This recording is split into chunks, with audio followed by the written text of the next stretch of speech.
Halo, Assalamualaikum warahmatullahi wabarakatuh. Kembali lagi di channel Lag Blog Pol.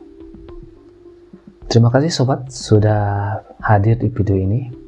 Gimana kabarnya sobat?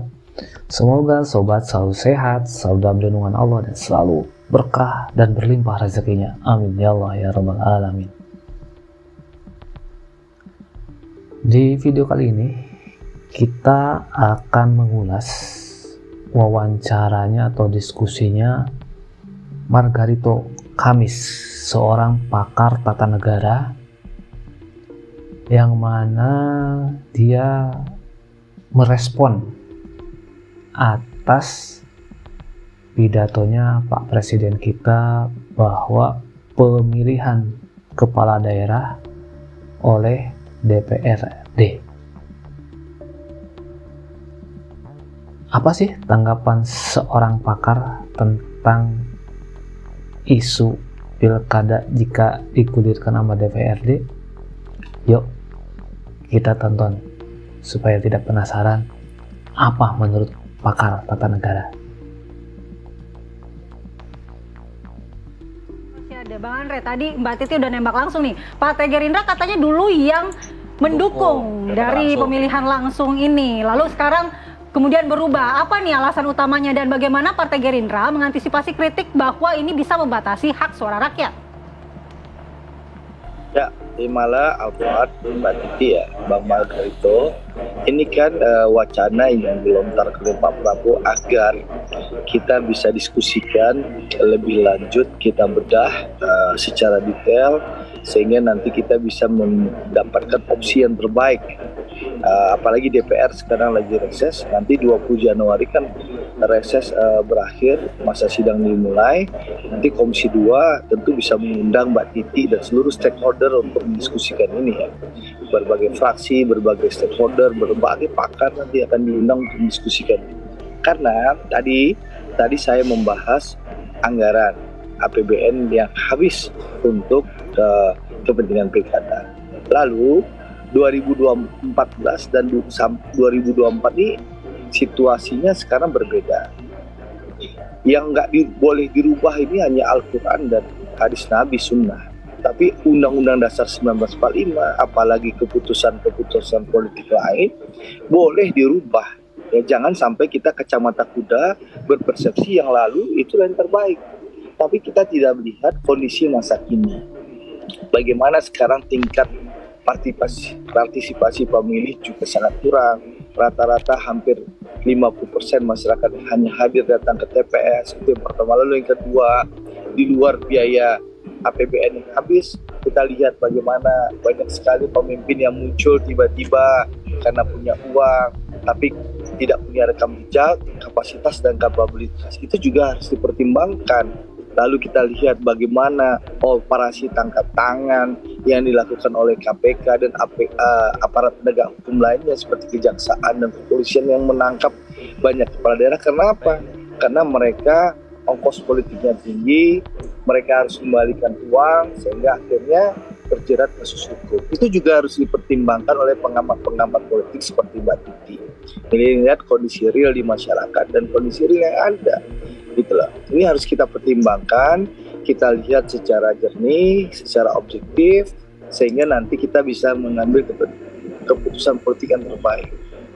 Bicara nanti apakah anggota DPRD akan bermain dan tanda kutip itu kan bisa kita antisipasi dengan setiap pemilihan DPRD akan melibatkan APH pendampingan, ya bisa saja KPK, kejaksaan, kepolisian untuk mengawasi anggota DPRD supaya tidak masuk angin, supaya tidak kena suap. Itu bisa, itu lebih gampang daripada mengawasi politik uang yang terjadi di bawah gitu loh. Nah ini kita jangan menutup mata. Bahkan Pak Mahfud saja sudah merespon dengan mendukung pernyataan Pak Prabowo ini karena dia melihat pilkada semakin jorok dan memuakkan gitu. Itu yang disampaikan oleh Pak Mahfud yang biasa menjadi referensi dari Mbak Titi Anggreni gitu lah. Jadi sekali lagi mari pidato Pak Prabowo ini menjadi bahan kita Mbak Titi, Pak Margarito, untuk bahan diskusi kita. ya. Nanti 20 Januari DPR sudah mulai bersidang. Nanti insya Allah saya berharap Komisi 2 bisa menjadi leading sector untuk mengundang para pakar, kita diskusikan ya apa opsi yang terbaik. Jadi yang disampaikan Pak Prabowo ini kan trigger ya, supaya kita bisa berdiskusi ya secara demokratis. Karena Pak Prabowo ini Mbak Titi, Bang Margarito, malah ada Arfad, beliau ini seorang demokrat. Beliau percaya jalan demokrasi ini adalah jalan yang terbaik bagi bangsa dan negara. Makanya Pak Prabowo itu Mbak Titi mendirikan partai, ikut pilpres berulang kali. Jadi Pak Prabowo itu percaya dengan demokrasi. Beliau mendirikan Partai Gerindra sejak 2008 ya.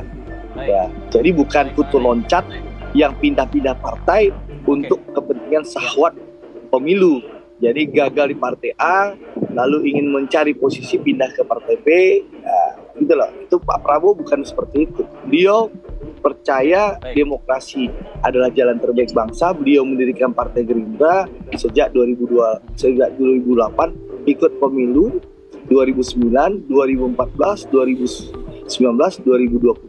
4 kali ikut kontestasi pemilu dengan Partai Gerindra, bukan menjadi kutu loncat yang pindah-pindah partai sesuai dengan syahwat pemilunya. Baik, oke. Tadi seperti itu. Jadi oleh Bang Andre, jadi Januari yang harus kita diskusi secara berarti terbuka ya, nanti. Bang Andre ya. Oke, nah Bang Margarito kalau kita lihat nih kan butuh evaluasi, tapi evaluasi sepertinya baru akan didiskusikan bulan Januari. Tapi kemarin pidatonya seolah-olah sudah ada kesimpulan nih dengan adanya masukan dari ketua umum partai sejauh ini. Apa yang mau dievaluasi? Begitu ya, poinnya ini kan poin pertama begitu ya.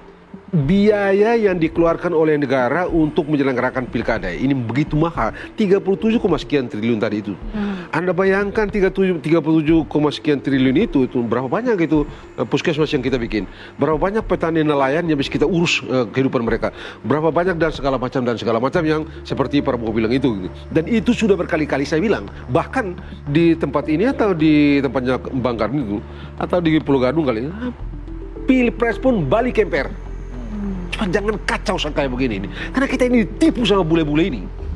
Kita ditipu sama asing, kita ditipu oleh kekuatan-kekuatan pesaing-pesaing kita di tingkat nasional untuk kita terus gaduh dengan urusan yang gak masuk di akal ini, yang bisa kita capai dengan cara lain. Uang-uang yang begitu banyak itu kita taruh di sini supaya apa? Kita terabaikan untuk urusan-urusan yang lain. Alutsista kita yang begitu masih kropos, segala macam kita yang masih kropos. Kita buang uang di sini dengan alasan demokrasi apaan? Demokrasi apaan itu? Ya, Amerika yang sudah start dari 1789 ini sampai sekarang nggak beres juga demokrasi itu. Kalau kita mau ukur demokrasi, Inggris itu kita start dari 1689 sampai sekarang apa? Jadi jangan kita kaget dengan barang ini. Cina itu start baru 1980 sampai sekarang. Dari Shopee start dari 1980, Carter memungkinkan itu, dan sekarang ini Amerika kelimpungan kan. Dan kalau Anda baca bukunya Kishore Mahbubani, ya, Asian Way, mantan duta besar Singapura untuk PBB itu, dia bilang apa? Orang India yang bule-bule bilang demokrasi terbesar ke berapa itu di dunia ini, kita ini ke nomor 4 ini kan? Ya. Untuk satu keputusan, India butuh misalnya 10 hari, Cina tidak, 1 hari, dan efektif. Dan itu sebabnya memungkinkan Cina berlari begitu cepat melampaui Amerika. Oke. Jadi, Bang Margarito, saya bilang menurut saya kita bisa ditipu ini. Dan waktu Undang-Undang Dasar Amerika Serikat ini, Undang-Undang Dasar kita ini dibuka, diubah dulu tuh. Anda tahu nggak? Agen-agen bule-bule itu tongkrongin perubahan Undang-Undang Dasar 1945. Dulu itu boleh dicek kok sama anggota-anggota MPR tuh. Itu sebabnya saya bilang kita jangan ketipu dengan demokrasi yang nggak masuk akal ini. Oke, Mbak Titi, boleh langsung tanggapi, jangan sampai ketipu oleh demokrasi yang tidak masuk akal ini. Anda ada sependapat? Ya, kita tidak boleh ketipu dengan semua hal ya. Kita juga tidak boleh ketipu dengan otoritarianisme. Yang pasti adalah ada ongkos politik juga yang harus dibayar ketika masyarakat tidak mendapatkan saluran politiknya dengan baik.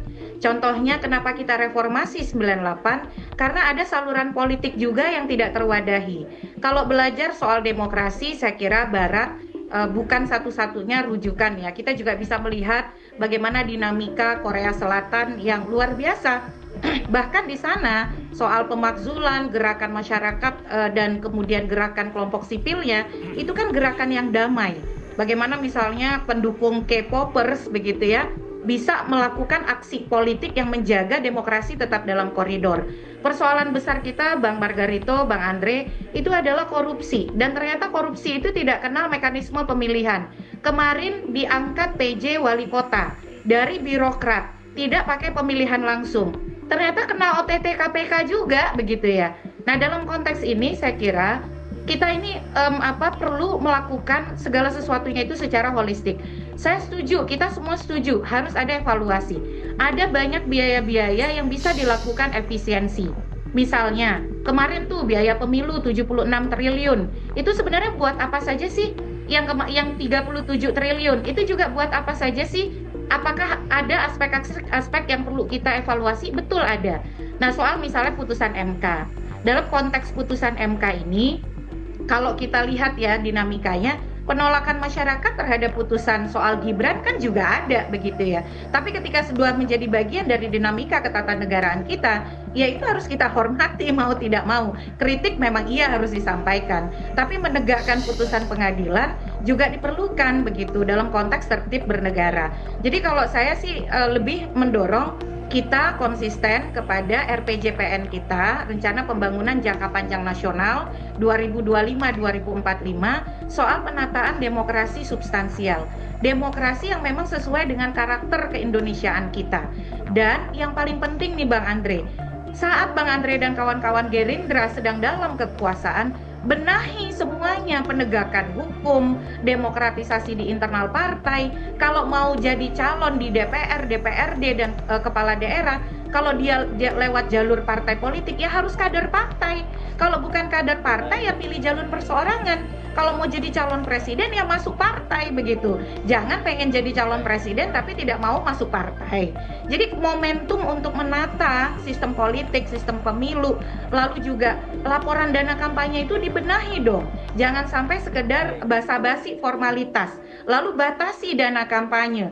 Alat peraga jangan dipasang di semua sudut ibu kota begitu atau sudut kota. Nah, hal-hal seperti itu momentumnya ada. Karena sekarang Bang Andre yang tahu betul apa masalah pilkada dan pemilu kita sedang menjadi bagian dari ruling party, partai berkuasa, pemerintahan yang berkuasa.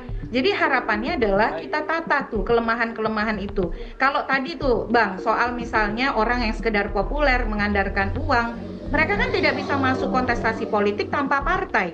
Gak ada jaminan juga pemilihan oleh DPRD. Orang yang punya duit dan juga yang populer itu tidak akan maju lewat DPRD. Jadi simptomnya akan tetap sama begitu. Karena hulunya sebenarnya ada di partai politik. Tapi bedanya adalah ketika kita mampu menata demokrasi substansial ini, masyarakat itu dapat saluran politiknya. Masyarakat merasa tidak ditinggalkan. Contohnya paling dekat lah Jakarta. Suara partai mayoritas kan Ridwan Siswono gitu ya, RK Siswono. Tapi suara publiknya berbeda. Jadi mari kita evaluasi secara holistik dan tidak langsung sampai pada konklusi tanpa ada kajian yang menyeluruh dan partisipatoris. Oke, siap. Momentum itu kita akan tunggu. Jadi setidaknya di bulan Januari akan ada diskusi. Semoga ini bisa didengarkan oleh dari DPR dan juga nanti ujungnya ke Pak Prabowo Subianto untuk harus memutuskan. Ada evaluasi ya. Betul sekali. Kita Evaluasi dulu yang penting. Yang paling baik. Baik, terima kasih semuanya. Terima kasih Bang Margarito. Terima kasih Mbak Titin. Terima kasih Bang Andre Rosiade. Selamat pagi. Assalamualaikum. Waalaikumsalam. Ya pemirsa, apa kabar? Indonesia Pagi akan kembali dengan bahasan menarik lainnya, diantaranya adalah harga-harga yang mulai naik di pasaran. Saat lagi pemirsa. Ya, jadi intinya dari video itu perlu adanya diskusi yang lebih transparan dan partisipatif agar suara masyarakat dapat didengar dan direkomendasi dalam sistem demokrasi. Gimana tanggapan sobat semua? Yuk, tanggapi di kolom komentar. Terima kasih sudah like, share, dan subscribe. Assalamualaikum warahmatullahi wabarakatuh.